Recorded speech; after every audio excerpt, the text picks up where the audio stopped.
sekarang kita kembali pada data ilustrasi. Dari data ini, apabila dibuat scatter plot, hasilnya begini. Jadi data yang ini adalah pengamatan 40,40 ya, berarti yang ini. Ini 40,40 gitu.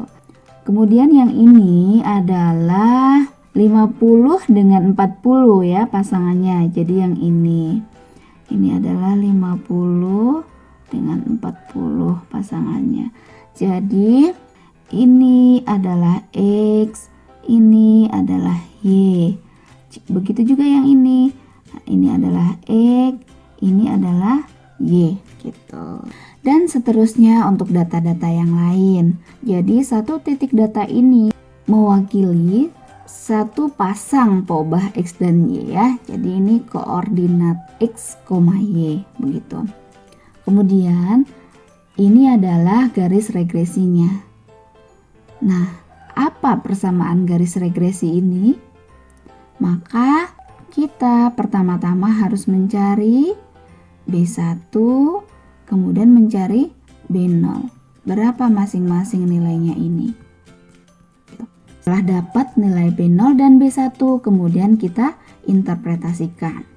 Nah, sekarang kita lihat rumusnya. B0 dan B1 ya.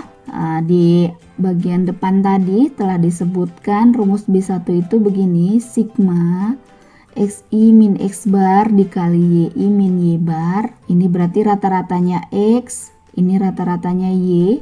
Ini adalah data untuk peobah X untuk pengamatan ke I-nya bergerak dari 1 sampai N. Begitu juga yang ini adalah nilai data untuk peobah Y untuk pengamatan ke I, di mana I-nya bergerak 1 sampai N, gitu ya.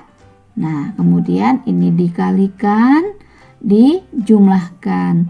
Kemudian dibagi dengan XI min X bar kuadrat, terus baru dijumlahkan. Rumus ini apabila dijabarkan nanti hasilnya bisa menjadi ini, di mana ini kan dikalikan ya, XI kali YI, ini harusnya XI YI gitu ya. YI ya, dimana I-nya 1 sampai N gitu ya. Di sini adalah sigma XI, sigma YI gitu. Yang ini juga ada I-nya, ini ada I-nya. I-nya itu bergerak 1 sampai N. Begitu juga yang ini semuanya I-nya bergerak 1 sampai N gitu. Nah, jadi kita bisa menghitung menggunakan ini, bisa juga menggunakan yang ini. Ini namanya rumus hitung. Ini mudah dikerjakan apabila kita mengerjakannya manual menggunakan kalkulator. Karena di kalkulator, kalau kita menginput data X dengan Y, kita bisa mengeluarkan sigma XI YI, sigma XI, sigma YI, kemudian sigma XI kuadrat gitu.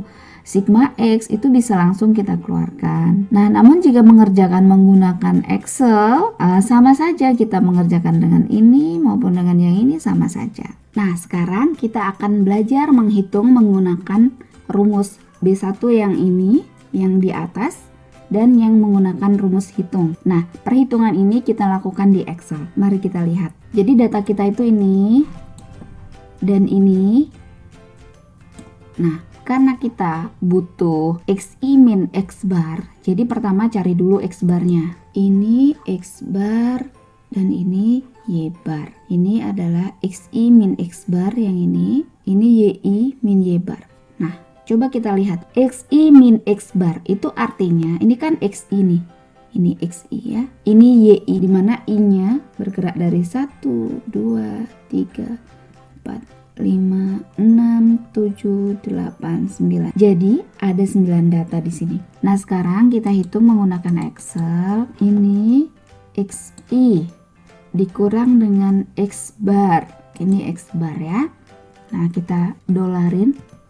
X barnya kita dolarin. Ini kita gunakan lambang dolar untuk mengunci supaya nanti bisa ditarik ke bawah dan yang X barnya nggak berpindah gitu ya. Enter dulu. Nah, kita tinggal klik gitu. Coba kita cek. Nah, gitu kan. Bener ya rumusnya. Jadi untuk data yang ke-9 itu dia berada di sel B10 B10 ini terus dikurang dengan rata-ratanya. Jadi untuk posisi rata-rata itu tidak berubah karena sudah kita beri lambang dolar. Nah, selanjutnya adalah YI min Y bar. Jadi ini dikurangi dengan ini. Kita dolarin, pencet F4 ya, enter gitu. Terus kita tarik. Nah, jadilah dia ini YI min Y bar. Formulanya tadi adalah XI min X bar dikali YI min Y bar, ya kan? Terus di bawahnya kita butuh XI min X bar kuadrat ya, di rumus yang tadi.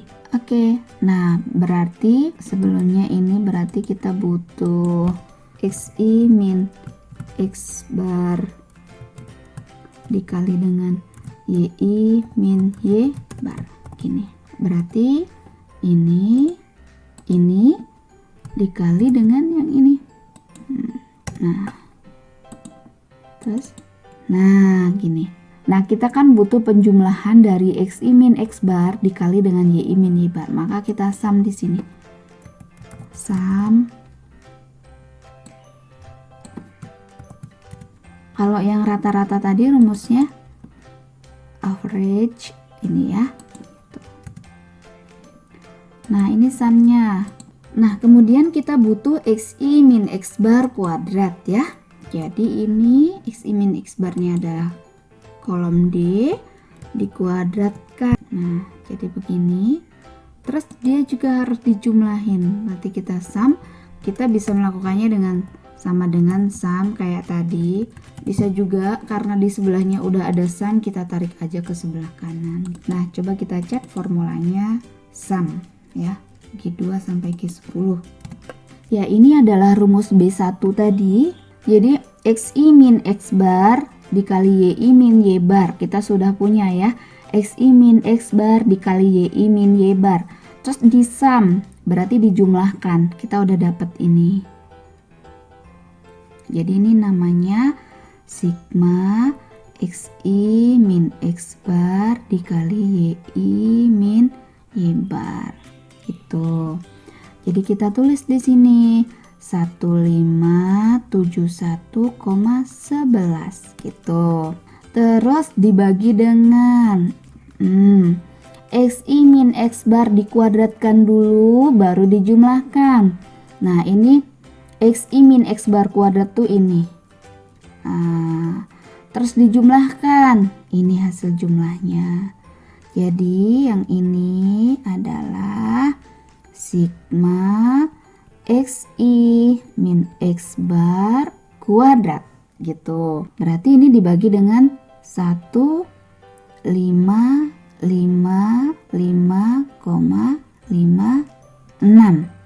gitu kan. Nah, sekarang kita hitung berapa nilainya. Coba kita hitung di sini. Yang ini dibagi dengan yang ini. Oh, hasilnya 1,01 ya. Ini saya kasih highlight. Ini adalah B1. Nah, kalau kita tuliskan di sini sama dengan 1,01. Jadi, slope yang kita punya adalah segini. Oke, selanjutnya kita hitung B0, yaitu Y bar dikurang B1 X bar. Jadi B1 dikali dengan X bar sama dengan Y barnya tadi adalah 61,44 dikurang 1,01 dikali dengan X bar. X barnya ini 62,22 sama dengan, mari kita hitung di Excel, sama dengan ini dikurang dengan beta 1 duga atau B1 dikali dengan X bar tutup kurung min 1,4 ya. Kalau ditulis di sini min 1,4 ya. Jadi persamaan garis regresi yang diperoleh adalah Y duga sama dengan min 1,4 ditambah 1,01 X.